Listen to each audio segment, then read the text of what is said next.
Hello. Today I want to propose a new piece of terminology in the study of religious movements, namely extramural religious movements and traditions. Most, or perhaps all of the great world religions are actually congeries of separate groups and movements which are linked together by history and tradition. Thus, defining exactly what constitutes Buddhism, Hinduism, Christianity, or Islam is not straightforward, as each of these traditions embraces a diversity of groups of people with sometimes quite contradictory beliefs and practices. This is seen most obviously in the form of sectarianism, in which separate churches and sects present themselves as the truest or sometimes as the only true expression of the religion as a whole, and condemn rival sects as heresies. Beyond sectarianism, however, there may be groups which, whilst linked to the religion, are in some ways distinct and separate from it. These are what I want to term extramural religions and religious movements.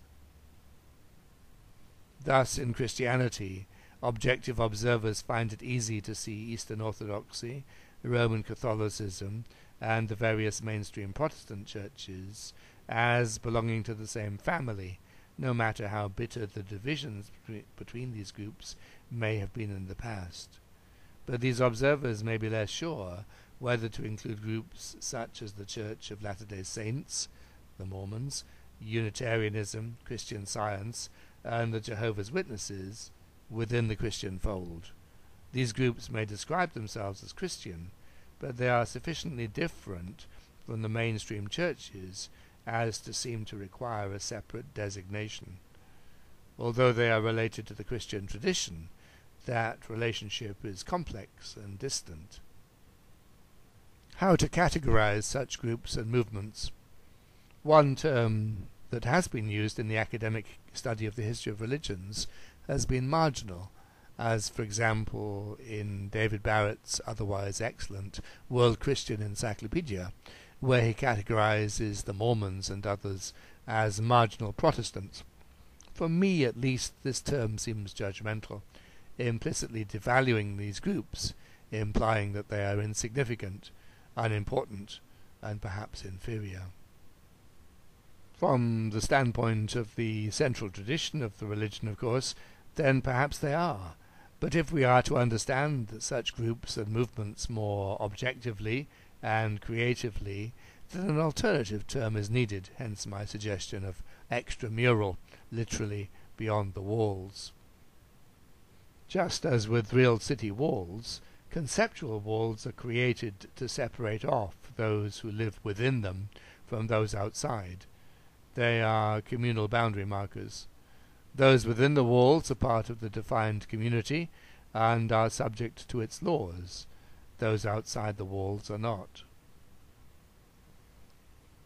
By describing a religious group, movement, or tradition as extramural, we avoid marginalizing those outside the wall, but rather identify the existence of some conceptual boundary wall which can then be described and examined.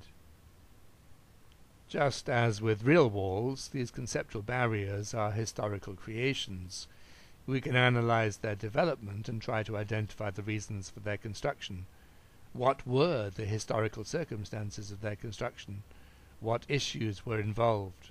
What is their sociological importance? These may vary.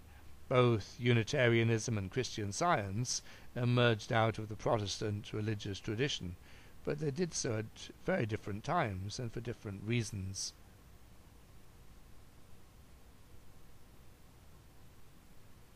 Again, the Islam-related movements which I examined in a recent article comprise both ancient and often secretive Middle Eastern sects, recent movements based on prophetic claims, expressions of globalized Sufism, and movements of socio-religious protest amongst African Americans. That is, a diverse collection of groups with generally little in common apart from not being part of the Islamic mainstream. Again, self-conceptions may vary. Both the Baha'i faith and the Ahmadiyya movement emerged out of 19th century Islamic milieus, and are both seen as non-Muslim by the majority of mainstream Muslims.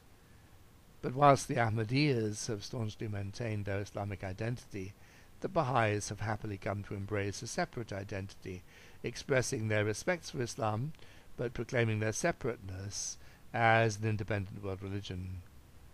I will examine this conceptualization in more detail in future videos. Thank you.